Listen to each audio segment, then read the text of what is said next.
ونصلي ونسلم على رسول الكريم اما بعد فاعوذ بالله من الشیطان الرجیم بسم اللہ الرحمن الرحیم وما ارسلناک الا رحمتا للعالمین. ہونا یہ پھول تو بلبل کا ترنم بھی نہ ہو، ہونا یہ پھول تو بلبل کا ترنم بھی نہ ہو، چمنے دہر میں کلیوں کا تبسم بھی نہ ہو.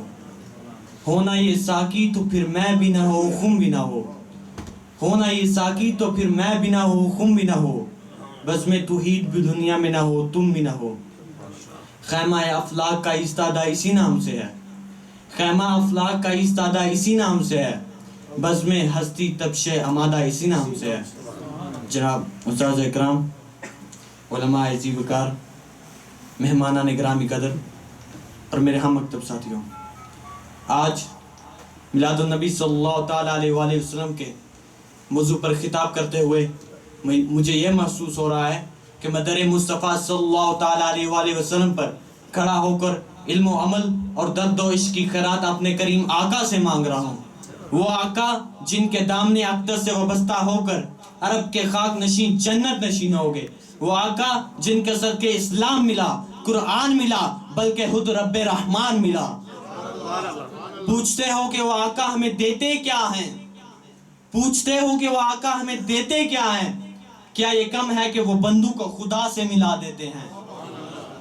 جناب والا 12 ربیع الاول اللہ تعالیٰ کے صحابہ کرام فاران کی چوٹیوں پر جھوم کر آیا اور بلد امین کی مبارک وادیوں میں ہوں جم پر برسا، جس سے مرجائی ہوئی کھیتیاں لہلا اٹھی، اخلاق و تمدن کے مرجائے ہوئے پھولوں پہ پھر سے بہار آ گئی. جہل و ظلم کی تاریک وادیوں میں علم و انصاف کی کرنیں پھوٹ اٹھی.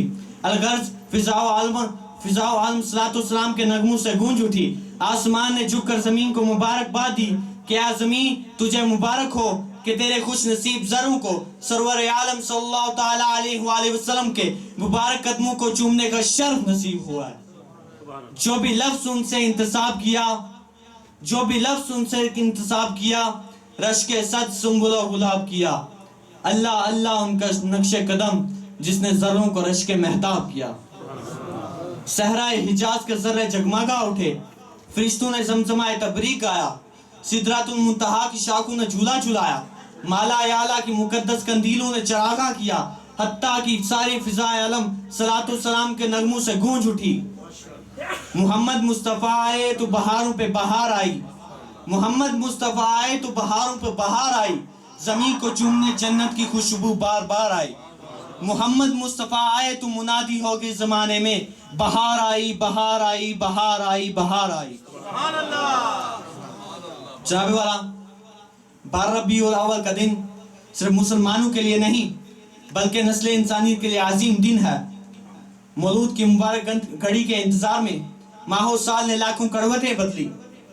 الغرض اس صبح انقلاب کے اثر آفرینی نے تاریخ انسانی کا رخ موڑ کے رکھ دیا اور مالا اعلیٰ میں یہ صدا گونجی کہ ہے حکم خدا کے نور کو مکہ کے نگر جائے اور مکہ میں ایک بندہ یہ اللہ کے گھر جائے. وہ آمینہ بی بی کے مقام میں وہ اجالا، دنیا میں فقط نور ہو جس سمت نظر جائے. اونچائی جو دیکھی بنو ہاشم کے مکان کی، خورشید کا دل چاہا کہ بلندی سے اتر جائے.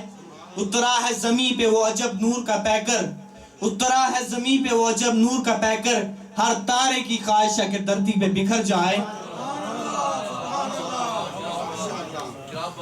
جناب والا ولادت مصطفیٰ صلی اللہ تعالیٰ علیہ وسلم سے قبل انسانیت ظلم و جبر کے پنجوں میں کسی ہوئی کرار رہی تھی. انسان کے خون کا پیاسا تھا. صرف جانوروں کو پانی پلانے پر شروع ہونے والا جھگڑا کئی نسلوں کا خون پینے کے بعد ختم ہوتا. عورتوں کی سرے بزار نیلامی ہوتی، بچیوں کو زندہ درگور کر دیا جاتا، انسان منڈیوں میں بکتے. اگر ہر طرف ظلم ہی ظلم تھا، جہالت ہی جہالت تھی، کفر ہی کفر تھا، شرک شرک تھا. پھر اچانک سیدہ آمنہ رضی اللہ تعالیٰ عنہ کے کچے کوٹھے میں وہ نور چمکا جس کی ضیاء بار کرنوں سے ظلم و درمیانی کے اندھیرے چھٹ گئے. جانی دشمن رشتہ اخوت میں جڑ گیا. بیٹی کی پیدائش باعث رحمت بن گئی، ماں کے قدموں تلے جنت آ گئی. انسان کو نیابت خداوندی نصیب ہو گئی. اس میلاد محمدی نے عرب کے صحرا نوردوں کو خضر راہ اور بوریاں نشینوں کو کاروان انسانیت کا امام بنا دیا. غلاموں کو عقائی اور عقاؤں کو ایسی کچکلائی بخشی کہ بلال جیسا ستم رسیدہ غلام کعبے کی چھت پر چڑھ کے اللہ تعالیٰ کی کبریائی کا اعلان کرنے لگا. نعرہ تکبیر، نعرہ رسالت، نعرہ رسالت. منہ چھپائے ہوئے ابو جہل کے گھر میں، منہ چھپائے ہوئے ابو جہل کے گھر میں، طریقی پریشان ہے جائے تو کدھر جائے. اور کعبے سے اذان دے گا حبش کا صحابی، اور کعبے سے اذان دے گا حبش کا صحابی کہ اب نسل پرستی سے کہو کہ ڈوب کے مر جائے. جناب والا، آخر میں یہ کہنا چاہتا ہوں کہ یہ ہمارے آقا صلی اللہ تعالیٰ علیہ وآلہ وسلم کی سیرت طیبہ تھی. اس نے بچوں کو شفقت کا نور، جوانوں کو علم کا ولولہ، عورتوں کو عزت کی چادریں اور بوڑھوں کا تعظیم و تکریم کا تاج عطا فرمایا. لہٰذا آج کا پیغام یہ ہے کہ قوت عشق سے ہر پست کو بالا کر دے، قوت عشق سے ہر پست کو بالا کر دے، دہر میں اسم محمد سے اجالا کر دے. وما علینا الا البلاغ.